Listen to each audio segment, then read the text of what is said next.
Salut à tous, bonjour à tous les bowlers, on se retrouve pour une nouvelle semaine d'entraînement. On attaque avec un gros WOD aujourd'hui, j'espère que vous avez motivé, que vous avez bien récupéré de la semaine précédente. Avant de poursuivre, on va vous présenter tout ça, pensez à vous abonner à la chaîne si ce n'est pas déjà fait, partagez le contenu à l'ensemble de votre entourage et activez les notifications pour recevoir chaque jour la nouvelle séance d'entraînement. Donc gros WOD aujourd'hui, je vous présente sans plus tarder, c'est un 10 rounds for time, donc 10 tours à faire le plus rapidement possible, de 10 burpees et 10 dumbbell snatch alternés. Donc on se rappelle les burpees, je m'allonge au sol, je me redresse, je saute vers le haut extension complète avec les mains qui passent bien au-dessus des épaules. Et le dumbbell snatch, c'est avec mon haltère entre les pieds, je viens l'arracher en un mouvement pour venir monter au-dessus de la tête, bras tendus, puis je change de bras. Okay, donc 10 plus 10, 10 tours, il faut garder un rythme là-dessus, réussir à aller vite, à bien bouger, d'accord. Donc prenez une charge que vous pouvez faire unbroken à chaque série, d'accord. Et le but du jeu, c'est de ne pas s'arrêter et de serrer les... Ok. Au niveau du skill, donc on aura une partie skill avant ça, on va venir travailler justement sur ces burpees, d'accord, et sur ce snatch. Donc c'est deux mouvements qu'on n'a pas trop l'habitude de bosser en skill, pourtant c'est nécessaire et ça peut être intéressant justement d'avoir différentes techniques, différentes variantes là-dessus. Donc au niveau du burpees, vous allez faire 10 répétitions à chaque fois sur 3 étapes. Première étape, vous allez faire votre burpee en envoyant un pied derrière, puis l'autre, d'accord, step down. Donc j'envoie un pied derrière, je ramène le deuxième, je m'allonge au sol et je ramène un pied devant, je ramène le deuxième, je me redresse, d'accord. Vous faites tout en déplaçant un pied puis l'autre. Vous en faites 10 comme ça. Donc ça, c'est une technique intéressante, soit quand on est complètement cramé, soit quand on a vraiment un gros volume d'entraînement à faire, d'accord. Soit en mode très long, soit gros volume de burpees, d'accord. Donc ça ne permet pas d'aller vite. Par contre, en termes d'économie d'énergie, on est plus. Deuxième variante, vous allez venir envoyer les deux pieds en même temps derrière, d'accord. Donc je pose les mains, j'envoie les deux pieds en même temps derrière.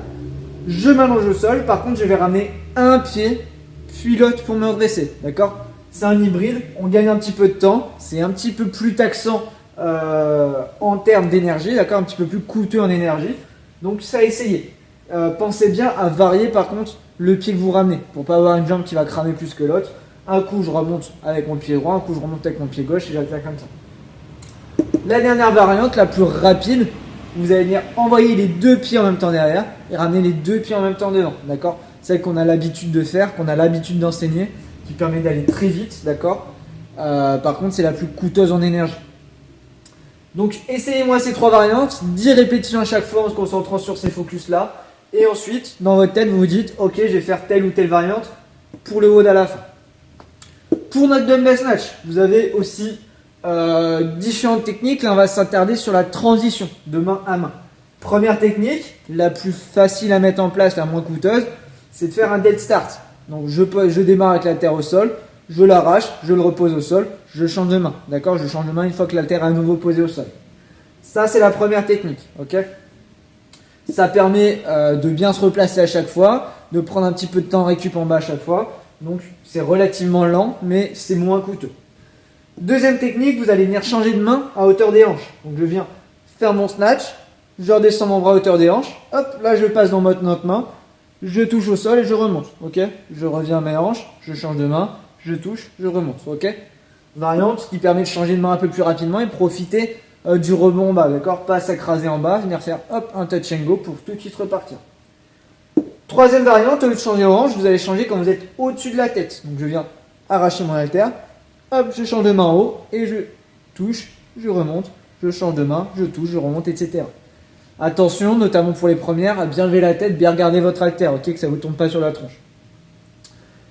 Dernière variante, vous allez venir changer de main en lâchant l'haltère, ok. Donc celle-là, il faut quand même la maîtriser. Donc je viens arracher mon haltère et pendant la descente, je viens ouvrir la main pour le laisser tomber et le récupérer dans l'autre main, d'accord. On ne vous demande pas de le laisser tomber à hauteur de tête et de le rattraper à hauteur de hanche. Dans la descente, je viens ouvrir et je change, ok, pour que le mouvement soit fluide et qu'il n'y ait aucun temps mort, aucune transition. N'hésitez pas à prendre un haltère relativement léger avec ça, d'accord. Même le faire avec, je sais pas, ça peut être une bouteille d'eau, je ne sais quoi, d'accord, relativement léger pour travailler un petit peu ça, ces différentes positions-là. Et pareil, vous vous dites, ok, cette variante-là me convient bien, je peux la tenir. Je pars là-dessus pour le WOD, ok. Échauffement relativement succinct, donc mobilité, prenez du temps, notamment à travailler sur la position overhead. travaillez un petit peu sur votre position de squat.